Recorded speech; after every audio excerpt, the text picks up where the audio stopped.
東南西。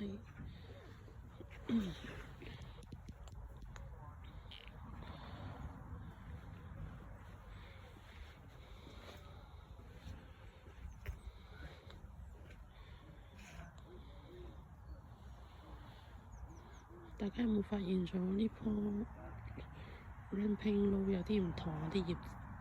我見佢，我而家影緊呢度係向北嘅，佢呢邊咧係少好多葉嘅，呢邊向北比較少葉，跟住嗰邊咧東南，呢邊向南嘅。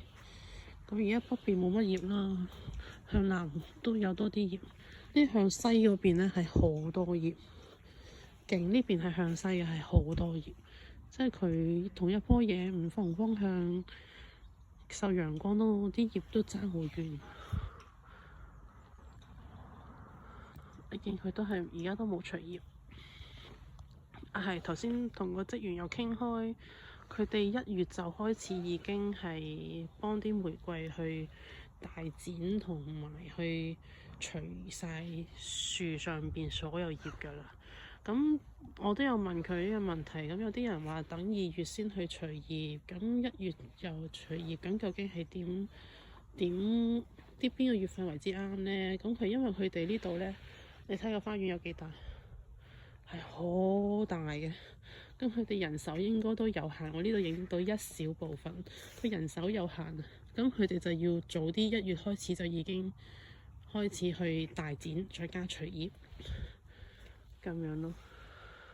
咁佢話如果我嘅話，而家開始做任何嘢都得嘅，即係可以大剪啊，搣晒啲葉啊，咁啊就會好啲咯。我諗我之後趁天氣好少少，得閒啲嘅話，我就會幫啲玫瑰去大剪咯。因為而家啲屋企啲玫瑰已經俾我搣晒啲葉㗎啦。